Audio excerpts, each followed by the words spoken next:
Smart FM. Smart Career. Di tengah persaingan yang luar biasa ketat di momen-momen ini begitu ya smart listeners, dan kita tahu bahwa kalau di dunia pekerjaan jika Anda tidak bisa memberikan kontribusi yang luar biasa, kontribusi yang all out, ya Anda akan dapat tergantikan. Namun gimana ya caranya untuk kita bisa tetap all out di segala situasi, di segala kondisi, karena walaupun kita tahu bahwa namanya hidup naik turun, tapi pekerjaan dan juga karir Anda harus tetap dibangun dengan maksimal. Kita akan belajar caranya bagaimana dalam Smart Career di kesempatan kali ini. Tasya Ruslama akan menemani Anda bersama dengan motivator dan juga trainer EQ Nasional, Pak Antoni Dio Martin. Halo Pak Antoni. Hai Mbak Tasya. Gimana? Selamat ketemu lagi. Yes, ketemu lagi kita. Gimana kabarnya Pak Antoni? Great, antusias, fantastic. Yes, karena kita tahu Pak Antoni punya tagline salam antusias. Yes. Selalu antusias dan Bener. semoga saja Anda antusias begitu ya dalam mengikuti podcast di kesempatan kali ini. Kita mau ngomongin seputar karyawan yang all out nih Pak Antoni. Iya. Sebenarnya apa sih pentingnya begitu ya karyawan untuk all out di dalam sebuah perusahaan? Kalau kita mau hitung-hitungan nih gitu kan, toh dia juga akan tergantikan di perusahaan tersebut. Dari point of view Pak Antoni sendiri bagaimana? Oke, jadi kalau kita bicara mengenai kenapa kita perlu all out dalam perusahaan, dan ini juga yang seringkali jadi problem di banyak karyawan yang seringkali mengatakan, ngapain all out? Yang kaya jadi bos, ya adalah bos kita, yang hebat perusahaan kita mah nasibnya kayak gitu-gitu aja gitu. Dan itu yang seringkali muncul. Persoalannya adalah begini, saya seringkali bertemu juga dengan orang yang kemudian mengeluh tentang kondisinya. Kenapa sih saya nggak dipromosikan? Kenapa sih gaji saya cuma segitu-gitu aja? Di dalam perusahaan itu berlaku hukum bahwa kalau kamu kemampuan dan kontribusinya 5, wajar dong kamu juga akan terima 5. Ya, organisasi juga akan memberikan gaji, akan memberikan kompensasi yang nilainya 5. Kamu pingin naik menjadi 10 atau kamu merasa iri dengan orang, kok bisa ya gajinya segitu? Pertanyaannya adalah apakah kontribusi kamu, apakah yang kamu sudah berikan itu nilainya 10? Dan itu yang seringkali nggak match gitu. Kan orang komplain, kenapa gajinya 5? Ya, mungkin padahal kalau kita lihat dari kontribusinya malah mungkin cuma 5 atau malah kurang. Akhirnya dia cuma terima 5. Artinya gini loh, kenapa kita mau all out? Kalau kita mau dapat hasil yang lebih bagus, result yang jauh lebih bagus, of course mau nggak mau kita juga harus memberikan kontribusi yang jauh lebih bagus. Itu alasan kenapa all out itu penting sebenarnya. Lagi pula banyak yang berpikir bahwa all out itu untuk perusahaan dan organisasi. Anda salah. All out itu akan menempel pada diri kita. All out itu akan menjadi milik kita. Saya seringkali bertemu dengan orang atau karyawan yang seringkali merasa, udahlah kerja di sini organisasi segini, ya udah saya berikannya seala kadarnya. Nanti saya ketemu dengan organisasi yang lebih bagus, baru kemudian saya akan memberikan kontribusi secara total di situ. Yang saya temukan adalah biasanya nggak seperti itu. Once kamu mentalitas kamu adalah sudah seperti itu di organisasi sekarang, itu akan menempel pada kamu. Kamu dimanapun biasanya juga kontribusinya juga separuh-separuh. Jadi sebenarnya ini adalah urusan kita dengan diri kita sendiri, bukan urusan kita dengan organisasi. Baik, kita. membentuk jati diri begitu ya Pak Antoni ya? Betul. Oke. Dan yang untung kan buat diri kita sebenarnya. Yes. Ketika kamu pintar, ketika kamu hebat, ketika kamu all out, dan kamu kemudian menjadi semakin kompeten, itu kan buat dirimu sendiri. Bagaimana jika ada karyawan yang ditempatkan di perusahaan yang memang tidak menuntut dia untuk all out? Ya. Apakah, karena ini kan tadi balik lagi, membentuk jati diri begitu kan? Betul. Ini kan tentu sedikit banyak akan mempengaruhi diri dia. Yes. Nah, ini bagaimana nih Pak Antoni? Nah, prinsip yang seringkali terjadi, balik lagi, merasa bahwa ketika aku all out, hanya untuk organisasi. Kalau organisasi nggak menuntut diri saya seperti itu, ya sudah, saya tidak akan menjadi seperti itu. Makanya dalam hal ini, ilustrasi yang saya mau gunakan adalah ilustrasi dua benda ini. Pertama-tama, benda yang saya pegang ini adalah bolam, dan benda yang kedua yang saya pegang adalah lilin. Ya. Dan saya mau mengilustrasikan ini untuk menggambarkan karyawan yang all out dengan karyawan yang setengah-setengah. Kenapa kita gambarkan bolam ini sebagai karyawan yang all out dan ini sebagai karyawan yang setengah-setengah? Kita perhatikan karakteristik bolam dan lilin. Yes. Bolam itu kan konsisten, bisa dipercaya, reliable, pada saat ketika diperlukan, ya kecuali ada kerusakan lah ya, tapi dia akan selalu konsisten dan menghasilkan secara ajak gitu. Sementara lilin sangat bergantung pada situasi kondisi luar. Iya benar. Kadang-kadang nyala, kadang-kadang redup, ya nyalanya bisa separuh. Kadang-kadang itu yang terjadi. Kekuatan dari bohlam bukan dari luar, tapi dia punya aliran listrik ke dalam yang menyalakan dia. Kita menyebutnya sebagai motivasi intrinsik. Lilin butuh dinyalakan dari luar. Nah, sama seperti yang seringkali terjadi, kebanyakan karyawan pun kita bisa bagi dua. Karyawan yang all out adalah karyawan yang seperti bohlam ini. Dia bisa dipercaya, dia reliable, dia sangat bisa kita bergantung, dan hasilnya pun konsisten. Sementara lilin kadang-kadang moodnya kalau lagi bagus. Kalau moodnya lagi buruk, kadang-kadang malah nggak ada hasilnya sama sekali. Dan kita tidak mau yang karyawan yang seperti itu. Itu sebabnya ketika bisa dipilih antara bohlam dengan lilin, orang pasti akan lebih memilih bohlam daripada memilih lilin. Bayangkanlah ini di dalam organisasi. Kita lebih senang karyawan yang seperti apa sih? Lebih senang karyawan yang seperti bohlam, yang ajak, irreliable, konsisten, atau karyawan yang mut-mutan, yang hasilnya nggak jelas, yang hasilnya sangat bergantung pada situasi luar. Ya, pasti kita akan memilih mau karyawan yang bohlam ini. Nah, begitu juga di dalam organisasi. Mari kita menjadi karyawan yang bohlam, bukan yang karyawan yang lilin ini. Bahkan ketika menjadi bohlam itu bisa menjadi penerang untuk sekitar, bisa menjadi motivasi juga untuk karyawan yang lain. Betul. Sementara kalau misalnya lilin, iya jadi penerang. Ya. Tapi ketika angin datang, dia Betul. bergoyang.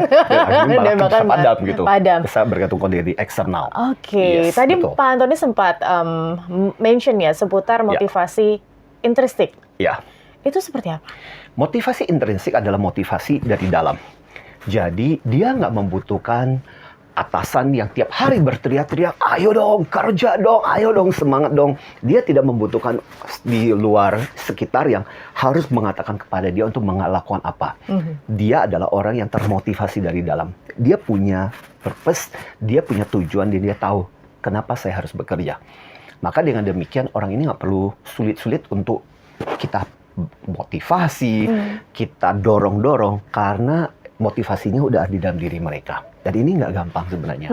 Tetapi ketika perusahaan organisasi punya karyawan model seperti itu akan menjadi sebuah aset yang sangat berharga. Ya. Baik, all out tapi sering diidentikan dengan overtime, Pak Antoni. Ya. Nggak apa kalau misalnya kita bilang generasi sekarang tuh tenggo begitu kan. Udah tenggo gitu kan. Ya. Nggak, kalau kalian all out tuh biasanya masih stay di kantor. Tapi Ya. apakah itu akan sehat, Pak Antoni? Gini, nah ini kesalahkaprahan yang sering kali terjadi, mengidentikan antara all out dengan jam kerja. Saya pikir itu masih paradigma lama ketika orang berkata bahwa, ayo dong, yang namanya bekerja itu harus lama-lama gitu. Dan lama-lama itu identik dengan produktif.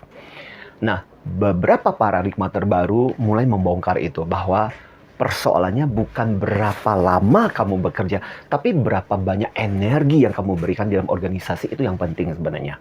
Artinya bisa saja seorang bekerja 10 jam, 12 jam, gitu, 15 jam gitu. Tapi sebenarnya kalau energinya cuma separuh atau seperempat, makanya kerjanya jadi lama. Dibandingkan dengan orang yang kerja mungkin 8 jam on time, tapi ketika dia berada di tempat kerja, full hati, pikiran, jiwa, raganya dicurahkan untuk melakukan pekerjaan itu. Dan itulah yang kita butuhkan. All out artinya apa? All out artinya dia mencurahkan, memberikan energi 100%.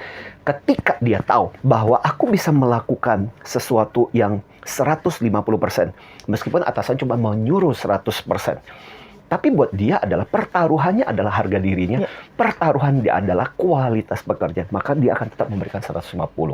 I see. Dan itulah yang akhirnya membuat orang ini, percayalah, pada akhirnya organisasi akan merecognize orang-orang seperti ini. Dan ujung-ujungnya orang-orang seperti inilah yang kemudian akan menjadi orang yang luar biasa. Sebenarnya ada sebuah kisah yang menarik terjadi lagi di Jepang. Ada seorang karyawan staff, ibu-ibu yang memulai dari seorang karyawan store yang biasa saja di superstore yang terkenal Takashimaya.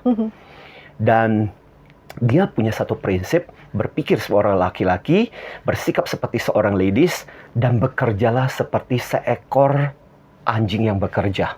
Mungkin kedengarannya seram ya gitu. Tapi itu prinsipnya.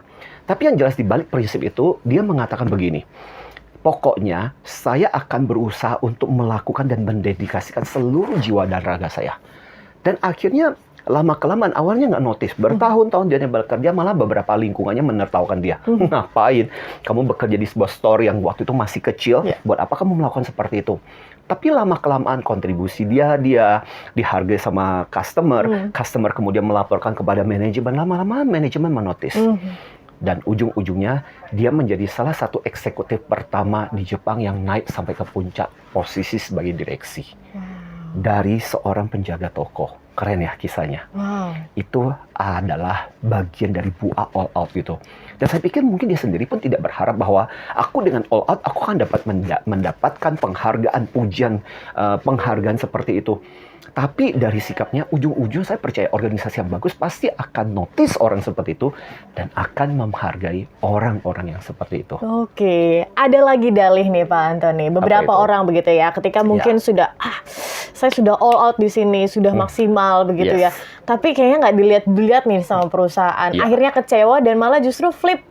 Nah, ini gimana nih Pak Antoni? Apakah itu merupakan mindset yang sebenarnya kurang tepat begitu ya? Atau seperti apa? Ya, dari bohlam berubah jadi lilin. Gitu. Ya, karena merasa buat apa kita memberikan kontribusi. Balik lagi, all out is not about organizations. All out is about you. All out is about your contribution. All out is about your self-worth and self-esteem. Artinya apa? Balik lagi, sikap all out itu adalah balik lagi kepada dirimu. Kamu yang membangun mentalitas itu.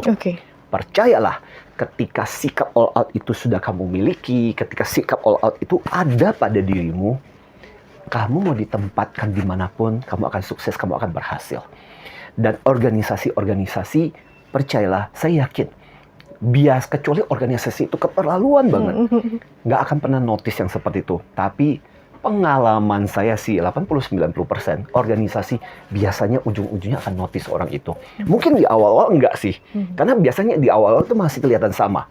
Tapi lama-kelamaan mulut dari ke mulut orang akan bicara, senang ya kerja sama dia, gila ya hasilnya luar biasa ya.